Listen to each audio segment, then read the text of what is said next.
Magandang umaga po sa ating lahat. Ang sabi po sa mga awit 100, umawit sa kagalakan ang lahat ng mga bansa.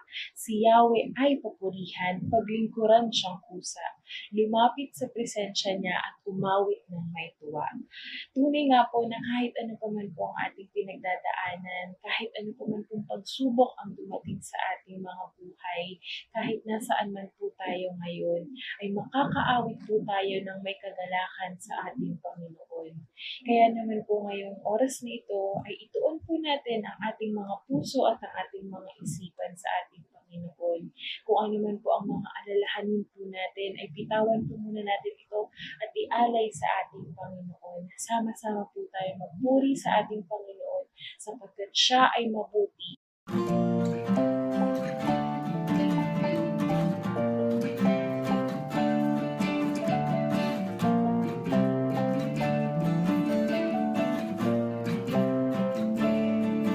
May galak, may saya, may tuwa sa piling ng Diyos. Sapagkat hirap lang, puso ay naglalaho. May awit, may saya, at papuri para sa Diyos. Lahatin ng puso, pinagpala niyang lubos. Handog niya ay kapayapaan, handog niya ay kagalakan, handog niya ay kalakasan. Sa bawat pusong napapagaan, kaya't ang awit ng papuri, awit ng pasasalamat, at ang awit ng pagsamba ay para lang sa Kanya.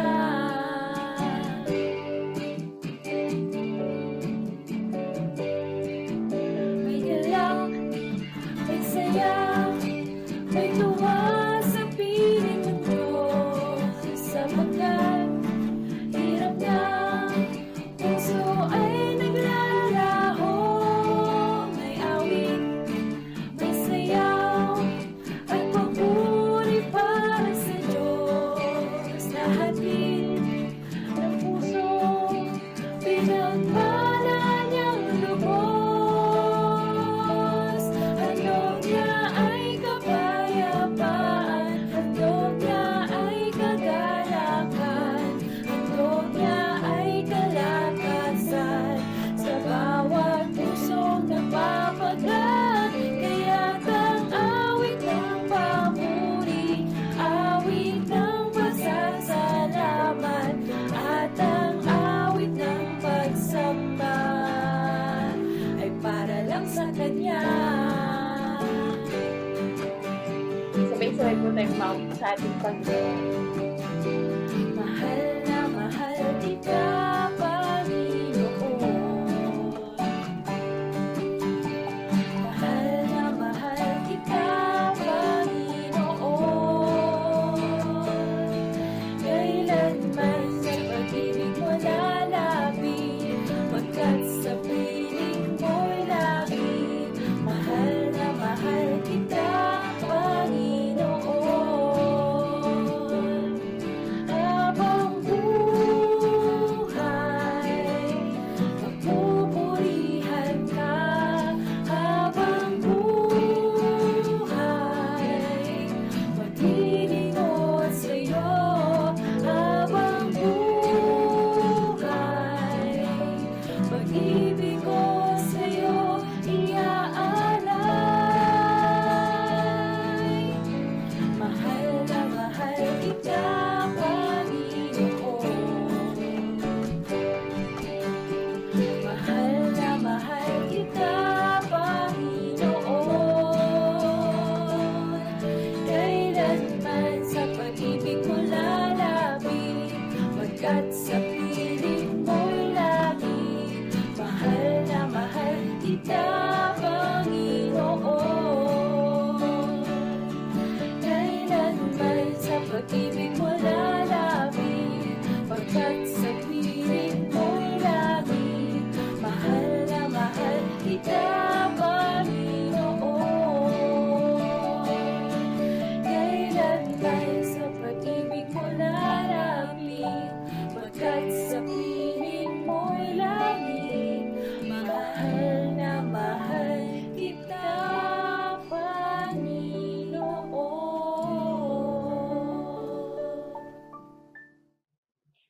Sabi nga po sa ating unang awitin ng ating pong Panginoon, ang kanyang kaloob sa bawat isa sa atin ay kapayapaan, kagalakan at kalakasan.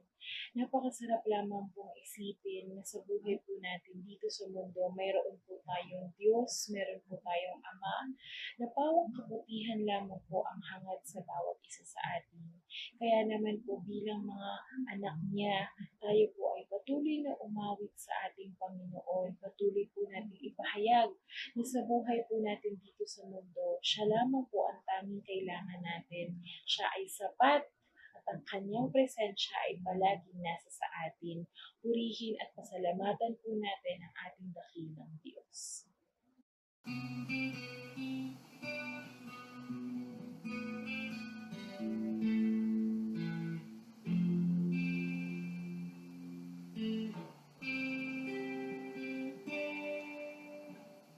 Sa buhay ko, ikaw ang bukas. Sa lahat ng suliranin ko, ikaw ang siyang lunas. Sa puso ko, ikaw ang nais. Pag-ibig mo, Diyos, kay tamis. Sa buhay ko, ikaw ang bukas. Sa lahat ng suliranin ko, ikaw ang siyang lunas. Sa puso ko, ikaw ang nais. Pag-ibig mo, Diyos, kay tamis. Napakasarap magpuri sa kanlungan mo. Lahat ng nais ng puso'y matatagpuan sa'yo. Napakasarap magpuri sa kanlungan mo. Wala nang aalalahanin pa. Nagkapaligid man ang problema. Basta't ikaw, basta't ikaw, o Diyos ay kasama. Salamatan po natin ang ating Panginoon.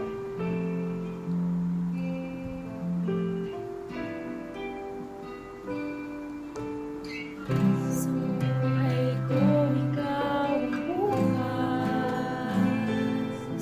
Sa lahat ng suliranin ko, ikaw ang siyang lunas. Sa puso ko, ikaw ang nais. Pag-ibig mo, Diyos, kay tamis. Napakasarap magpuri sa kanlungan mo. Lahat ng nais ng puso'y matatagpuan sa'yo. Napakasarap magpuri sa kanlungan mo. Wala nang aalalahanin pa. Nagkapaligid man ang problema. Basta't ikaw,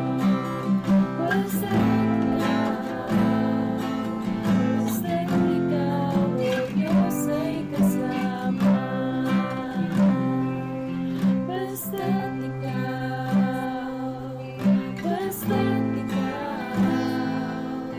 Basta't ikaw, o Diyos ay kasama.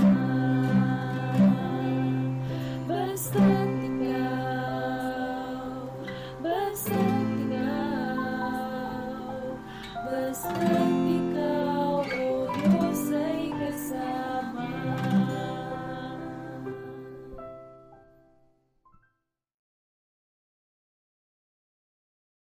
Isang maligayang araw ng Panginoon sa bawat sa atin at kaugnay ng araw nito sa pagdiriwang ng araw ng mga ama ng tahanan, binabati natin ng bawat isa na ama ng tahanan, Happy Father's Day.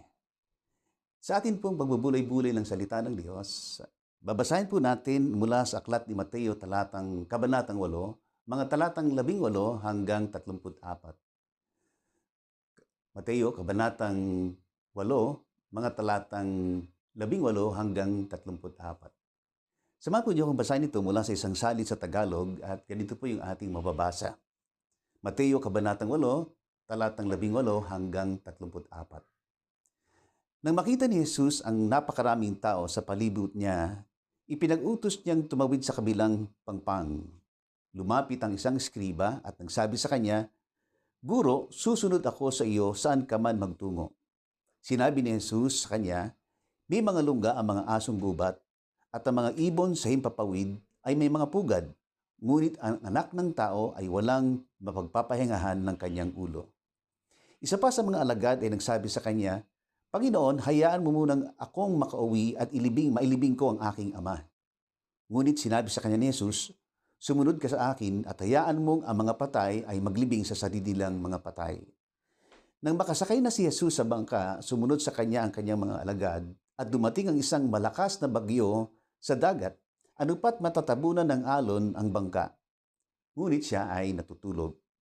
Lumapit sila sa kanya at siya ay ginising at nagsabi, "Panginoon, iligtas mo kami, mamamatay kami." Sinabi niya sa kanila, "Bakit kayo natatakot o kayong maliliit ang pananampalataya?" Kaya't bumangon siya at sinaway ang mga hangin at ang dagat at nagkaroon ng lubos na kapayapaan. Kaya't namangha ang mga tao na nagsasabi, anong uring tao ito na maging ang mga hangin at ang dagat ay sumusunod sa kanya. Nang makarating na si Jesus sa kabilang pangpang sa lupain ng mga Gadareno, ay sinalubong siya ng dalawang inaalihan ng demonyo na lumabas mula sa mga libingan. Napakabangis nila kaya't walang makadaan doon. Sila ay sumigaw na nagsabi, "Anong gagawin mo sa amin, o anak ng Diyos? Naparito ka ba upang pahirapan kami bago tumating ang takdang panahon?" Sa may kalayuan sa kanila ay may isang kawan ng maraming baboy na nanginginain. At nagmakaawa sa kanya ang mga demonyo na nagsasabi, "Kung palalayasin mo kami, ay papuntahin mo kami sa kawan ng mga baboy." Sinabi niya sa kanila, "Humayo kayo." Lumabas nga sila at pumasok sa mga baboy, at ang buong kawan ng mga baboy ay bumulusok sa bangin patungo sa dagat at namatay sila sa tubig. Tumakas ang mga tagapag-alaga ng mga iyon at pagpasok nila sa bayan ay sinabi nila ang buong pangyayari at ang nangyari sa mga inaalihan ng mga demonyo. Lumabas ang buong bayan upang salubungin si Jesus at pagkakita nila sa kanya, pinakausapan nila siyang umalis sa kanilang nasasakupan. Pagpalain tayo ng Diyos sa pagkabasa ng kanyang mga salita. Manalangin po tayo. Ama namin Diyos, kami po'y patuloy na dumudulog sa inyo sa panalangin at sa pagsambang ito. Salamat Panginoon sapagkat alam namin na sa mga pagkakataong ito, ikaw ay aming nasa kalagitnaan. Sumasamba kami sa Espiritu at sa katotohanan. Kaya patuloy kaming pangunahan, patuloy na ikaw ang siyang manguna, patuloy siyang mangibabaw sa aming mga buhay. At sa pagkakataong ito na ikaw ay sasambahin namin, malulhati ka at patuloy kang mangusap sa buhay na bawat sa amin. Sa pangalan po ni Jesus. Amen.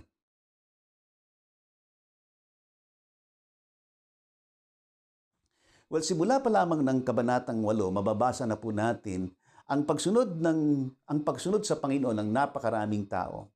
At sinundan pa ito ng iba't ibang mga tao na sumunod sa Panginoon na ang kadahilanan ay yung kanilang mga pinagdadaanan sa buhay. Merong kitongin, merong isang senturyon na may aliping malubhang karamdaman, at ang di mabilang na mga taong may iba't ibang karamdaman. Obviously, ang dahilan ng paglapit at pagsunod ng mga tao na nabanggit ay personal. Although wala namang masama kung personal ang dahilan, kahit man tayo, dahil nga sa pinagdadaanan natin, naging dahilan yung ating paglapit sa Panginoon. Ang mahalaga, nakita natin na kailangan nating lumapit at sumunod sa Kanya. Kaya nga sa mga susunod na tagpo, makikita natin, itinaas ng Panginoon ang level ng pagsunod sa Kanya. Hindi man aware ang mga tao dito sa takbo ng pangyari, pero maliwanag sa Panginoon kung papaano dapat ang tamang pagsunod sa Kanya. Totoo sa kanila noon at totoo sa atin ngayon. Kailangan tama ang pagsunod natin sa Panginoon. May tatlong katotohanan na sinasabi sa atin sa bahagi ito na banal na kasulatan ating pagbubulay-bulayan patungkol sa kung papaano nga dapat ang tamang pagsunod sa Panginoon. Ano-ano ang mga ito? Una, ang pagsunod sa Panginoon ay yung siya ay maging pangunahin sa lahat. Ang pagsunod sa Panginoon ay yung siya ay maging pangunahin sa lahat. Mula sa talatang 18 hanggang talatang 22. Now, mapapansin po natin matapos na ipag-utos ng Panginoon na sila'y tumawid sa kabilang pangpang, sa dinami-dami ng tao, dalawa yung binanggit dito na nagpahayag ng kanilang pagsunod sa Panginoon. Ang isa ay yung skriba at ang isa ay sinasabing isang alagad. Now, ang skriba ay kilala bilang mga expert in handling written documents. Noon, mayroong tinatawag na writers of the scroll, pero ang mga scribes, sila yung mga expert. Kaya nga, in Israel, ang duties ng mga scribes include teaching, interpretation, and regulation of the law. At kung susundan po natin ang sinasabi ng buong ebanghelyo patungkol sa mga skriba, hindi sila nalalayo sa Pariseo, Sadyuseo, at iba pang mga tagapagturo ng kautusan. Ang common sa kanila, bukod sa mataas ang estado nila sa lipunan, marami silang nalalaman. Lalo na sa kautusan na may malaking kaugnayan sa Panginoong Hesus. Kaya lang, yung kanilang nalalaman ay hindi nagdala sa kanila sa pagkilala sa Panginoon. Kung matatandaan niyo pa nga, sila pa mismo ang nanguna para idiin ang Panginoong Hesus para mapako sa krus. Actually, kahit sa panahon natin ngayon, pumunta kayo sa may isang lugar sa Manila, ang tawag ay Plaza Miranda, marami doon ang nagdidiskusyon tungkol sa Biblia. Subalit, ang hangad lang nila ay yung manalo sa pakikipagdebate. Ganyan din ang mga skriba, mga Pariseo, mga Sadyuseo, at iba pang mga tagapagturo ng kautusan. Kaya nga kakaiba ang skribang lumapit sa Panginoon sa tagpong ito, sapagkat ang kanyang naging desisyon, sinabi niya, "Guro, susunod ako sa iyo saan ka man magtungo." Now obviously, tinawag ng skribang ito ang Panginoon na guro. At the same time, ipinahayag niya na handa siyang sumunod sa Panginoon saan man siya magtungo. Now, hindi madali ang ginawa ng skribang ito sapagkat ang kahulugan nito ay yung mawala sa kanya ang maraming pribilehyo at maging ang convenience na kanyang na-enjoy sa buhay bilang skriba. Sa kabilang banda, yung isang alagad naman na nagpahayag din ng kanyang pagsunod sa Panginoon, bagamat walang detaling mababasa tayo tungkol dito sa bahaging ito, kaya posible na itong isang alagad na binabanggit dito ay isa sa maraming tao na sumusunod sa Panginoon. At posible rin, nagsisimula pa lamang ang isang alagad na ito sa kanyang pagkakilala sa Panginoon. Kaya naman, ang kapahayagang sinabi niya dito ay ganito, "Panginoon, hayaan mo muna akong makauwi at mailibing ko ang aking ama." Now, alam na natin na ang pinagagawa ng Panginoon ay dito sa isang alagad nito ay hindi pagsuway sa magulang dahil alam natin na itinuturo ng Panginoon ang pagbibigay galang natin sa ating mga magulang. Subalit ang binibigyang diin ng Panginoon sa bagay ito sa larawan ng skriba at maging doon sa isang alagad, totoo sa kanila at totoo sa atin ngayon, ay yung kung papaano unahin ang Panginoon sa buhay. At ang dapat mangyari, nothing should get in the way. Walang dapat humahadlang sa ating pagsunod sa Kanya.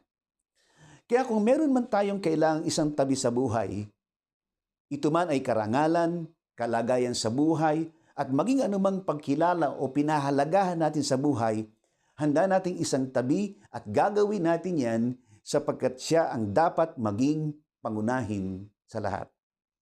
Well, sa nangyari sa atin ngayon, hindi naman kaila na ang laking inconvenience ang idinulot sa atin ng virus na ito. Biri nyo, marami ang nawalan ng trabaho, nawalan ng bahat sa buhay, at yung iba naman, wala na ngang ginagawa ay nakulong pa sa loob ng bahay. Laking problema sapagkat nakulong na walang ginagawa sa loob ng bahay. Well, kung iisipin natin, lahat ng meron tayo sa buhay, lahat ng pinahalagahan natin sa buhay, at lahat ng inconvenience natin sa buhay ay naging baliwala. At kung pwede nga lang natin sabihin, parang inalis ng Panginoon ang lahat ng dahilan para makita natin na ang dapat mangyari ay yung unahin natin siya. At sa totoo nga, may convenience pa nga na idinulot sa atin ng quarantine sa ating relasyon sa Panginoon. Sapagkat kung isipin natin na quarantine man tayo, pero kumbaga, abot kamay natin kung paano natin magagawa na unahin ng Panginoon higit sa lahat. Dati, ang dami nating dahilan para mahuli o kaya ay hindi tayo makadalo ng pagsamba. Ngunit ngayon, tanghaliin man tayo ng gising, lalo na kung linggo, hindi magiging mahirap para sa atin na magsama-sama at magtipon bilang pamilya at sumamba sa Panginoon. Naalala ko nga yung isang post nung halos na sa kalagitnaan tayo nung idiniklara ang quarantine, ay merong isang post nagsabi, nagawa mang ipasara ni Satanas ang maraming simbahan, subalit ipinakalat naman ng Panginoon ang pagsamba sa loob ng mga tahanan. At kung pag-iisipan nating maigi, kaya nga itinuring na pandemic yung COVID-19 dahil buong mundo ay naapektuhan. Ibig sabihin, lahat nakaranas ng inconvenience. Bukod doon, merong ilan sa atin na direktang tinamaan ng virus. At merong ilang mahal natin sa buhay ay namatay pa nga. Pero tayo, nandito pa. Buhay pa tayo. Kaya nga sa isang banda, pasalamat tayo dahil buhay pa tayo. Sa gitna nga ng kaguluhan nung idiniklara ang quarantine, isang mayamang pilantropo ang nagsabi, ang pera kapag buhay ka pa kikitain yan, pero ang buhay kapag nawala hindi na yan maibabalik. At although hindi natin direktang masasabi na may kinalaman ang Diyos sa mga nangyari ito sa atin, ang alam natin at alam na natin, tulad na rin ng iba pang mga kalamidad na nangyari sa kasaysayan, hindi pinigilan ng Diyos na mangyari sapagkat ngayon naunawaan natin na lahat ng mga pangyari at lahat ng mga karanasan natin sa buhay ay nagsasabi na lahat ng mga bagay sa buhay ay papunta sa kawalan. At ang isang malagang dapat nating gawin ay unahin natin siya. Isang article nga ang aking nabasa, at ang sabi, a quick glance of American history shows that narrative has long been the magic that makes blessing out of calamities. Sermons and private writings attest that calamities were among the most enthralling topics in colonial America. Disaster had to be explained, but there was little doubt that they were meaningful. They were part of God's greater design. Misfortunes were not exactly welcome, of course, but a religious framework for understanding them was by and large consoling, possessing a strong conviction that God was especially close in calamity and that God was good. Well, tayo man ay may mga personal na kalamidad na pinagdaanan. Pero sa kabila nito, hindi naging malayo sa atin para makita natin na ang Diyos ay mabuti. At dahil doon, walang nakapigil sa atin para unahin natin siya. Naalala ko nga, may isang pamilya dito na napakasalimuot nung karanasan sa buhay. Nagsimula nung nawalan sila ng pagkakakitaan sa buhay, sumunod na nawalan sila ng bahay, tapos sumunod-sunod na yung nawalan halos sa kanila ang kanilang mga ari-arian sa buhay. Hindi nagtagal, namatay ang ama ng kanilang tahanan, at yung nanay ay natanging inaasahan ng pamilya para maghanap buhay, nagkasakit at hindi na halos makapaghanap buhay. At hindi natapos doon. Yung isang anak, tinamaan ng malubhang karamdaman at kailangang operahin at malaking halaga ang gagastusin sa operasyon. At sa totoo lang, halos gumapang ang pamilyang ito sa hirap ng kanilang pinagdaanan. Pero alam nyo, walang linggo na hindi ko nakita yung pamilyang iyon na pumalya sa pagsamba. Sa kabila ng patong-patong ang pinagdaanan nila, inuuna pa rin nila ang Panginoon. Kaya nga, ang pagsunod sa Panginoon ay masasabi nating pagsunod kung gagawin natin siyang pangunahin sa lahat. Ikalawa, ang pagsunod sa Panginoon ay yung siya ay pagtiwalaan natin anuman ang mangyari. Ang pagsunod sa Panginoon ay yung siya ay pagtiwalaan natin anuman ang mangyari. Ito ay makikita natin mula sa talatang 23 hanggang 27. Now, pansinin natin ang tagpong ito nang ang Panginoong Hesus ay makasakay na sa bangka, sino daw yung mga sumunod sa Kanya? Ang sabi dito, ang Kanyang mga alagad. At nang sila ay naglalayag na, anong sumunod na nangyari? Sabi sa verse 24, at dumating ang isang malakas na bagyo sa dagat, ano pat matatabunan na ng alon ang bangka, ngunit siya ay natutulog. Now, alam na natin ngayon na ang mga pangyayari na mababasa natin ay hindi lang basta nangyari. Meaning, hindi lang ito basta kwento na kapupulutan natin ang aral, kundi maliwanag sa Panginoon nung panahong yon kung ano ang Kanyang gustong gawin nung mismong pagkakataong yon. Kaya nga at that time, nang sumakay sila sa bangka, alam ng Panginoon kung ano ang mangyayari at lalong alam ng Panginoon kung ano ang Kanyang gagawin. Sapagkat sa pasimula pa lamang nang sila ay sumakay sa bangka, maliwanag sa Panginoon na sa kanilang paglalakbay na yon, He is in charge. At paano natin nalaman yon? Sapagkat alam natin, hindi hiwalay sa pagkatao ng Panginoon ang kanyang pagiging Diyos. At makikita nga natin sa tagpong ito, at that time na dumating ang bagyo at nagkaroon ng malakas na alon, pero hindi siya apektado. Kaya nga habang ang mga alagad ay hindi malaman kung anong gagawin, sa gitna ng bagyo, ang Panginoon ay natutulog.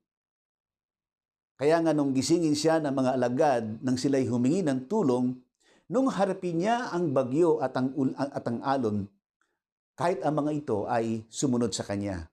Ang dahilan, He is in charge. Kaya nga sa bahagi ito, mahalaga na makita natin ang ating sarili sa larawan mismo ng kanyang mga alagad. Sapagkat kung sinasabi natin ngayon na tayo ay kanyang mga alagad, sa buong buhay natin, anuman ang mangyari, magtitiwala tayo that He is in charge. Ang mga alagad sa tagpong ito ay nakaranas ng bagyo sa gitna ng kanilang paglalakbay. At ganoon din tayo. Asahan natin, darating ang bagyo sa buhay, pero ang katotohanan ay mananatili na andyan lang siya. Hindi ba nagulumihanan ng mga alagad nang yung bagyo ay halos matabunan ang kanilang bangka?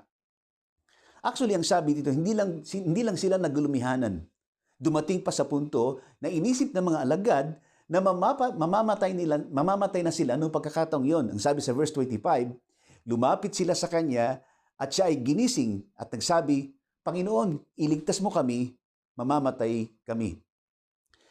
Kaya nga hindi tayo nalalayo sa kanila.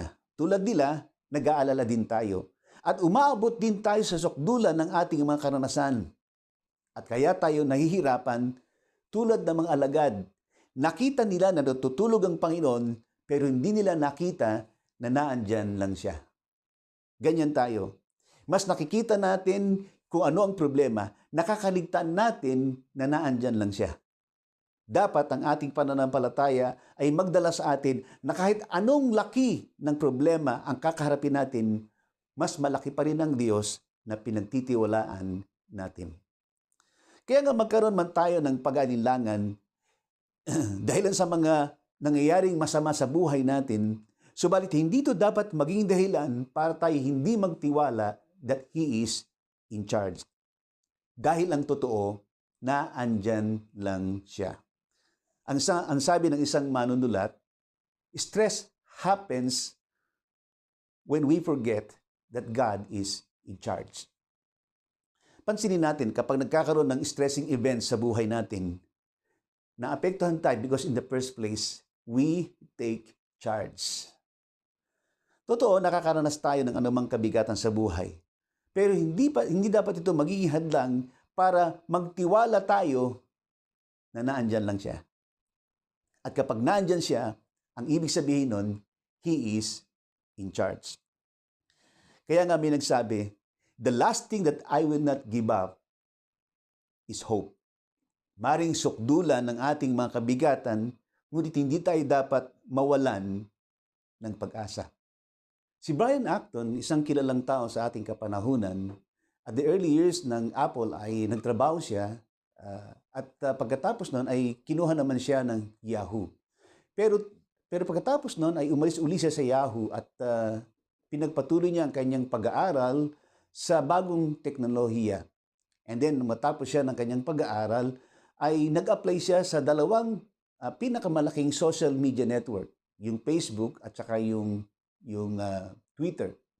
Subalit, pareho siyang tinanggihan, hindi siya kinuha. Pero alam nyo, hindi nawala ng pag-asa si Brian Acton. Ang ginawa niya, about 2009, in-establish niya yung application na ang tawag ay WhatsApp. At kasama niya yung kanyang dating nakatrabaho sa Yahoo. And just about few years,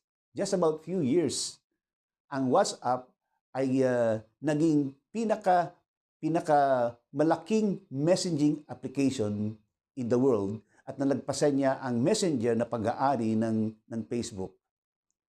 And about 2014, binili ng Facebook ang WhatsApp sa halagang 19 billion in stocks and in shares.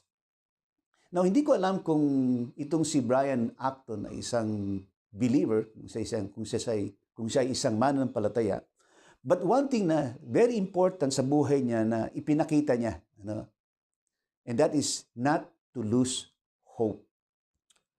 Huwag tayong mawalan ng pag-asa at hindi tayo dapat mawalan ng pag-asa.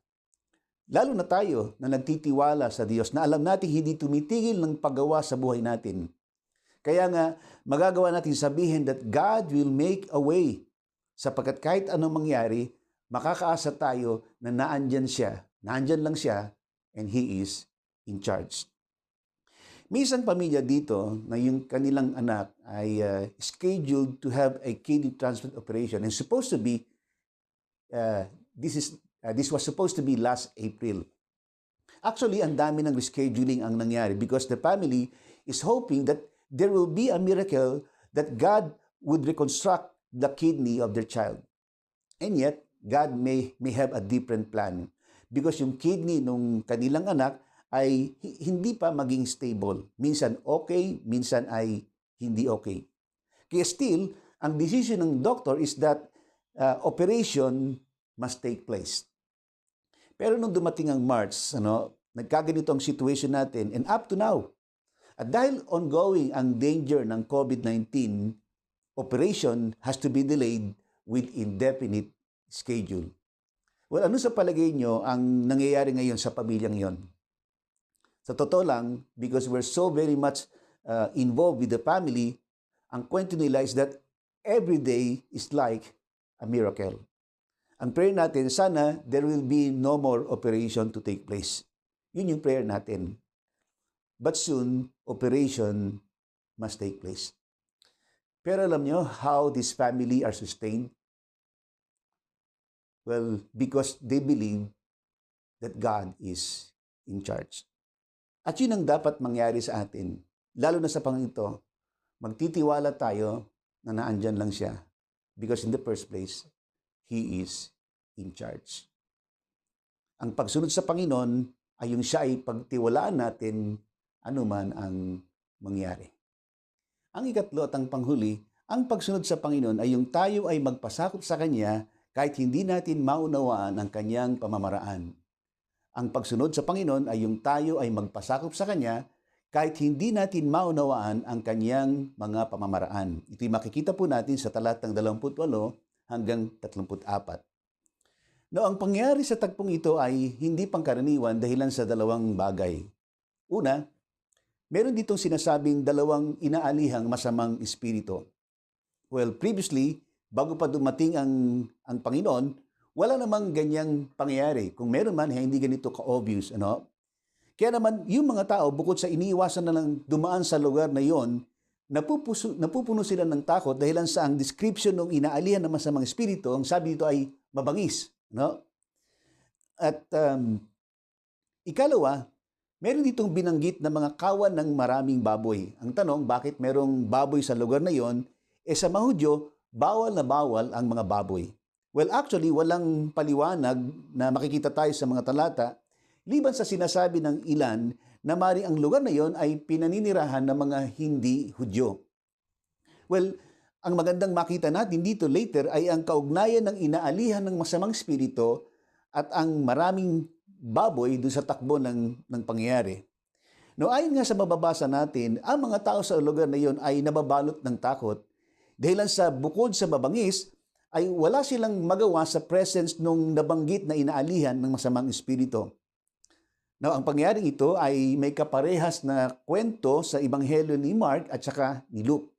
At yung pagiging mabangis itong inaalihan ng masamang espiritu ay mababasa natin nakadetalye dun sa aklat ni Mark at ni Luke kung saan ay sinabi doon na sa sobrang lakas ng demonyo sa katawan ng inaalihang ito, kahit ilang beses na ikadena, ay nakakawala pa rin sila sa kanilang pagkakakadena. At hindi man nabanggit kung gaano nakatagal na yung lugar na yon ay nabubulabog ng pagkatakot na ito, subalit ang Panginoong Hesus ay nung makarating siya sa lugar na yon, yung araw na yon mismo, ay natapos yung kalbaryo ng pagkatakot na namamayani dun sa lugar na yon. At sa pagkakataong iyon, nakita ng mga tao ang dalawang bagay. Una, nakalaya yung inaalihan ng masamang espiritu. Tapos, sila mismo ay nakalaya sa kalbaryo ng pagkatakot sa araw ding yon. Yun nga lang, nawalan sila ng kawan ng maraming baboy. At sapagkat tinignan nila yung kanilang kawalan, imbis na sila ay magpahayag ng pagsunod sa Panginoon, pinag-usapan nilang Panginoon na umalis sa kanilang nasasakupan. Binin nyo, nakalaya yung taong inaalihan ng masamang espiritu, tapos sila mismo nakalaya sa pagkatakot ng araw din yon, pero mas naging mahalaga pa rin sa kanila ay yung nawala sa kanila. Well, sa totoo lang, yung lahi ng ganyan mga tao ay nagpapatuloy ngayon. Yung bang tipong hinahanapan ng butas ang Diyos. Pero totoo, ayaw magpasakop sa Diyos.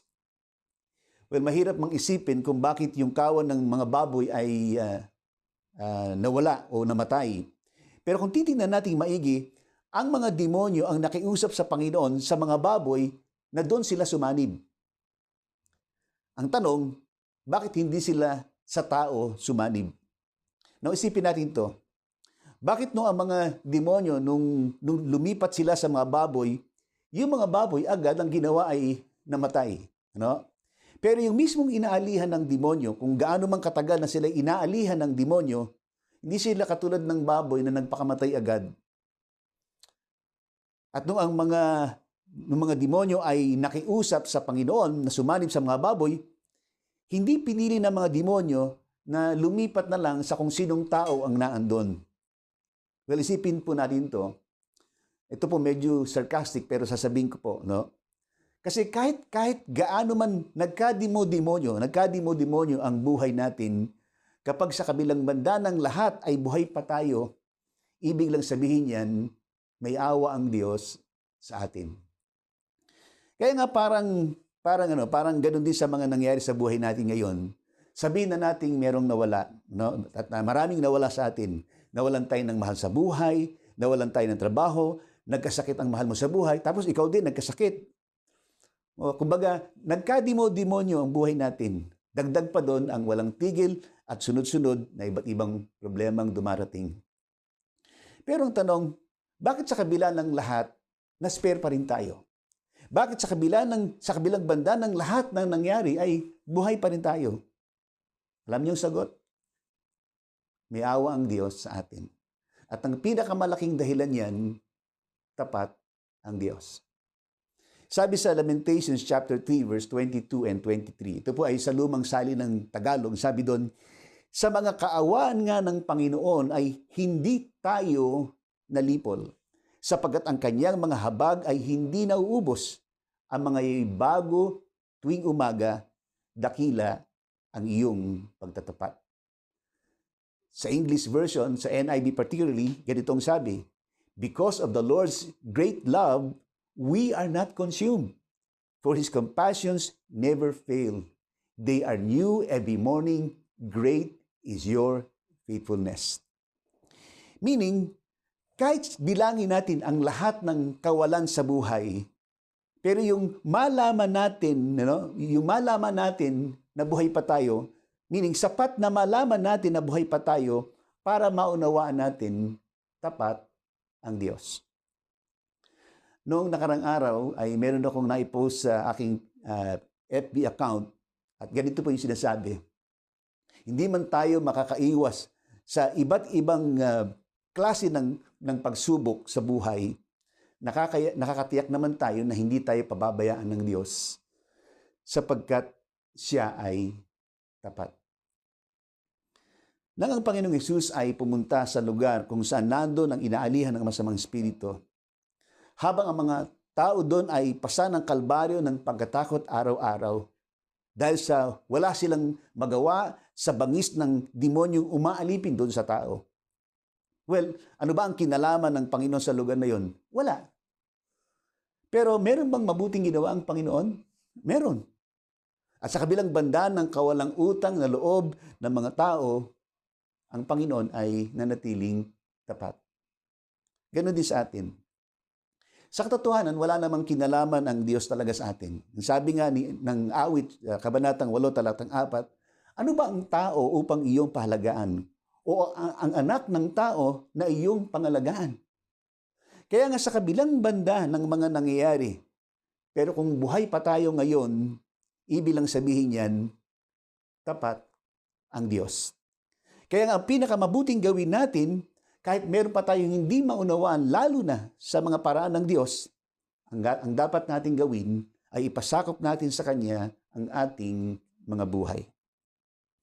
Again, nung ang Panginoong Jesus ay pumunta sa lugar na yun, kung saan naroon ang mga inaalihan ng masamang espiritu, hindi naman ang Panginoon ang nag-initiate kung anong gagawin niya. Kung isipin natin, yung mga demonyo ang lumapit sa Panginoon sa katauhan ng kanilang inaalihan. Samantalang yung mga tao sa lugar na yon ay abala sa kanilang ginagawang pag-aalaga ng kanilang mga baboy. Alam niyo, parang ganyan din sa buhay natin. Sana nga tayo yung mag-initiate ng paglapit sa Panginoon. Kaya lang, baka naman ang dahilan kaya hindi natin makuhang magbigay ng atensyon sa Panginoon at lalong ayaw nating magpasakop sa Panginoon. Kasi ang totoo, ayaw nating ipagalaw sa Panginoon kung anuman ang ating pinagkakaabalahan. Sa nangyari sa atin, na lahat ng mga pinagkakaabalahan natin ay halos tumigil. Ano kaya ang sinasabi sa atin? Pwede pala tayong hindi masyadong maging abala. At hindi rin kaya sa lahat ng mga pangyari ito, kinukuha ng Panginoon ang ating atensyon. Ang sabi sa Mateo chapter 6 verse 33, hanapin niyo muna ang kanyang kaharian at ang kanyang katuwiran at ang lahat ng bagay ay pawang idadagdag niya sa inyo. Sa maraming pinagkakabalahan natin, ang gusto nating mangyari ay merong madagdag ng madagdag sa atin. Pero tingnan nyo, kung ano-ano yung nadagdag sa atin, pero ang dami pa rin nating hinahanap, at parang kulang pa rin, may kulang pa rin. Bakit hindi nating hayaan ang Panginoon ang magdagdag sa atin? Kaya nga dapat, kung meron tayong pinakamalaking pinagkakabalahan, siya yung higit na pinagkakabalahan natin. Ang pagsunod sa Panginoon ay yung tayo magpasakop sa Kanya kahit hindi natin naunawaan ang Kanyang mga pamamaraan. Tatlong bagay po yung ating natutunan. Ano-ano po yun? Una, ang pagsunod sa Panginoon ay yung siya ay maging pangunahin sa lahat. Ikalawa, ang pagsunod sa Panginoon ay yung siya ay pagtiwalaan natin anuman ang mangyari. At ikatlo, ang pagsunod sa Panginoon ay yung tayo magpasakop sa Kanya kahit hindi natin naunawaan ang Kanyang mga pamamaraan. Well, total naman ito yung sinasabi nilang araw ng mga ama. Parangalan natin ang ating mga ama sapagkat iyon ang nararapat. Subalit, higit sa lahat, parangalan natin ang ating Ama sa langit. Ipahayag natin ang ating tapat na pagsunod sa Kanya. Unahin natin siya higit sa lahat. Pagtiwalaan natin siya anuman ang mangyari. At higit sa lahat, ipasakop natin ang ating mga buhay sa Kanya. Sa sandaling ito sa ating panalangin, maganda na ipahayag natin ang ating taus-pusong pagsunod sa Panginoon. Sabihin natin, uunahin natin siya, pagtitiwalaan natin siya, at anuman ang mga karanasan sa buhay, at meron man tayong hindi maintindihan, ipapasakop natin ang ating buhay sa Kanya. Manalangin po tayo. Ama naming Diyos na makapangyarihan sa lahat, nagpapasalamat kami higit sa lahat sapagkat Ikaw ang Diyos namin. Ikaw ang nagkaloob ng lahat ng bagay sa buhay namin. At meron man kami mga pinagkakabalahan sa buhay, lahat ng iyan ay galing sa inyo. At sa pagkakataong ito, tinatawagan muli ang aming mga pansin. Sapagkat dumami na ang aming mga pinagkakabalahan sa buhay. Ang hindi namin napansin na isang tabigan namin. Sapagkat hindi na ikaw yung inuuna, hindi na ikaw yung pinagtitiwalaan, at hindi na nakapasakop ang aming buhay sa inyo.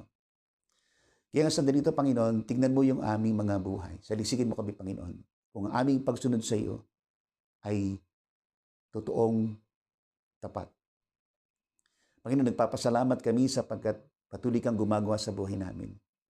At sa mga pagkakataong ito na patuloy yung aming pinagdadaan ng ganito sa buhay, may mga naging kaluwagan man, subalit patuloy na tinatawagan mo ang aming atensyon ng buhay namin ay ipasakop sa inyo. Sapagkat higit sa lahat, ikaw ang nakakaalam ng mabuti para sa amin. Marami pong salamat, Panginoon. At sa pagpaputuloy nga ng mga pangyayari ito sa aming buhay, makita namin, ikaw pa rin ang higit sa lahat. At sa pagkakataong ito, patuloy mo igawad sa bawat isa ang iyong mayamang pagpapala. Tanggapin niyo mga anak ng Diyos ang pagpapalang ito. Na sa Kanya na nakagagawan higit ka sa lahat ng maaari nating isipin at tingin. Sa magitan ng Kanyang kapangyarihang naghahari sa atin. Pagpalain kayo ng Panginoon at ingatan kayo. Paliwanagin nawa ng Panginoon Kanyang mukha sa inyo at mahabag sa inyo. At ilingap nawa ng Panginoon ang Kanyang mukha sa inyo at bigyan kayo ng kalakasan, pagtatagumpay, at ng tunay na kapahingahan sa lahat ng ating pinagkakabalahan sa buhay. Sa pangalan ng Ama, ng Anak, at ng Espiritu Santo. Amen. Ipanalangin natin ang ating mga ama. Sa iba ay tatay or daddy.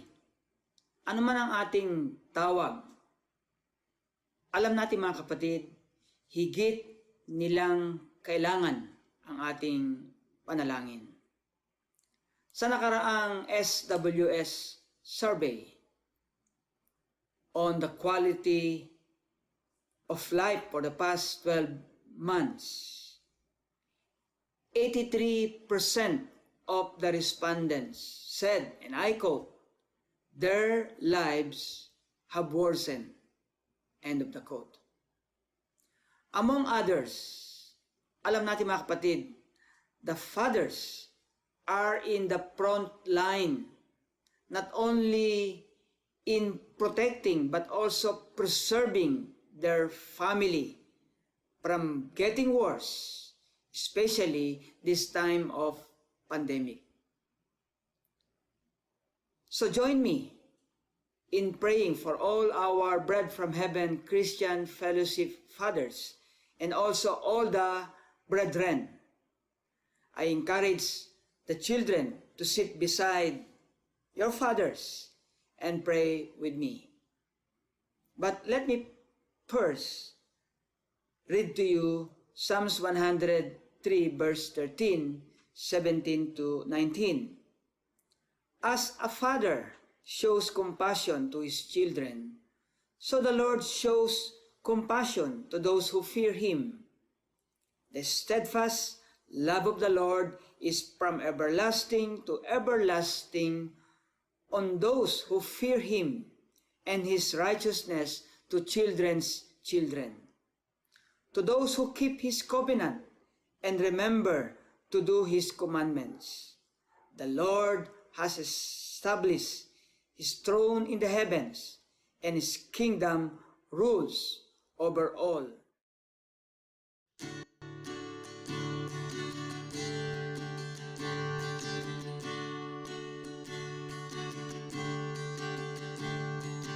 I've heard 1,000 stories of what they think you're like, but I've heard the tender whisper of love in the dead of night. Then you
Aming Ama sa langit, tunay na napakabuti mo.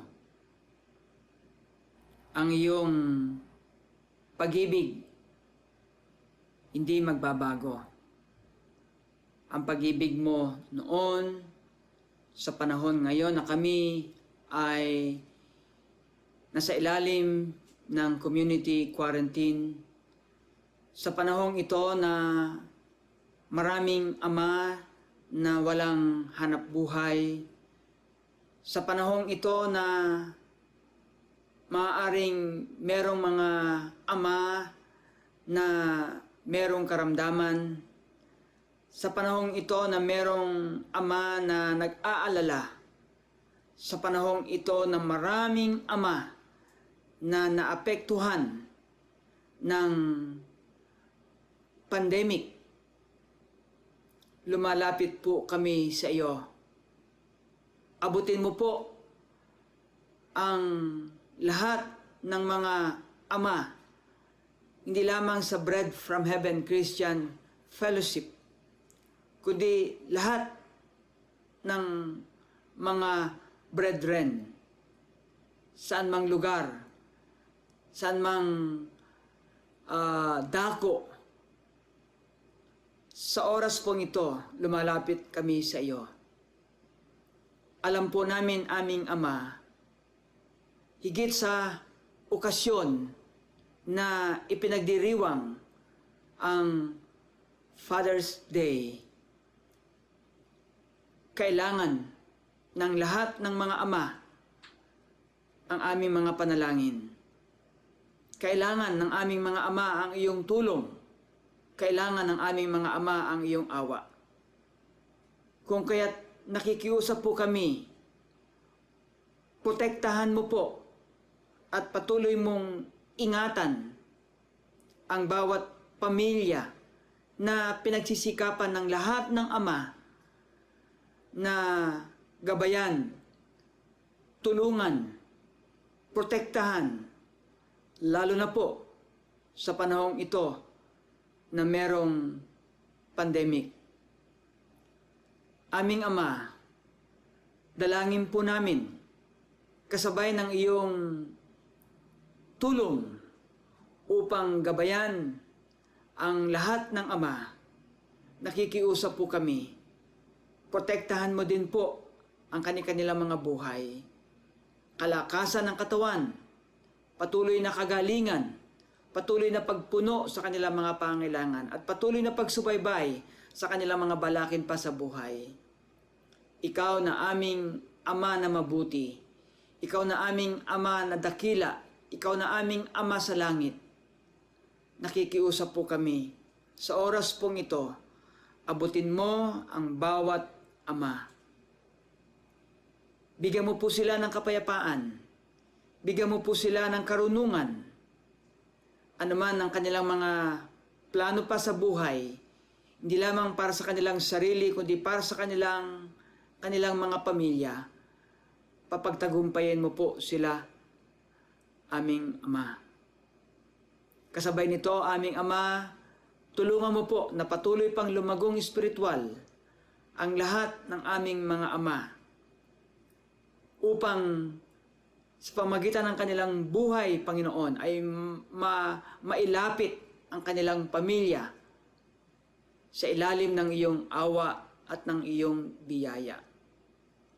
Dalangin po namin, Panginoon, anuman ang magiging karanasan pa ng lahat ng mga ama sa darating na mga araw, linggo, sa panahong ito na kami ay nagpapatuloy sa ilalim ng General Community Quarantine. Nakikiusap po kami, aming Ama. Tulungan mo po ang lahat ng mga ama. Bigyan mo po sila ng kapayapaan ng loob. Bigyan mo po sila ng karunungan sa mga gawain nila sa araw-araw. Ilayo mo po sila sa gawain ng kaaway. Itaas mo po ang kanilang buhay upang sa kanilang paglilingkod sa kanilang pamilya, ikaw ang mabigyan ng honor, ikaw ang mabigyan ng glory. Aming Ama, salamat sapagkat sa iyong hindi nagbabagong pag-ibig, sa katapatan ng iyong tipan, naririyan ka na patuloy mong poprotektahan ang lahat ng mga ama upang sa pamamagitan nila ang kanilang pamilya ay makakilala sa iyo bilang kanilang Panginoon tagapagligtas. Salamat po sa buhay ng aming mga ama. Salamat po sa kanilang mga sakripisyo. Salamat po sa kanilang mga pagpapagal. Ang aming pong pakiusap ngayong oras pong ito at sa dati ng mga araw, buwan at taon ng kanilang buhay, ikaw ang kanilang maging kaaliwan. Salamat aming Ama sa iyong awa at biyaya. Salamat po sa patuloy mong magagawa. Kaya naman aming Ama, sa katapatan ng iyong salita, hayaan mo pong bigkasin ko ang mga salita mong ito at sa kanilang pangdinig, papangyarihin mo po ang katapatan ng iyong salita. Sa lahat ng mga ama, pagpalain kayo ng Panginoon at ingatan. Paliwanagin ng Panginoon ang kanyang mukha sa inyo at mahabag sa inyo. Ilingap ng Panginoon ang kanyang mukha sa inyo. Bigyan kayo ng kalakasan, bigyan kayo ng kapayapaan, at patuloy na pagtatagumpay sa pagtupad ng iyong tungkulin bilang mga ama. Sa ikaluluwalhati ng ating Diyos, sa pangalan ng ating Panginoong Hesus, ito pong aming panalangin. Amen. Amen.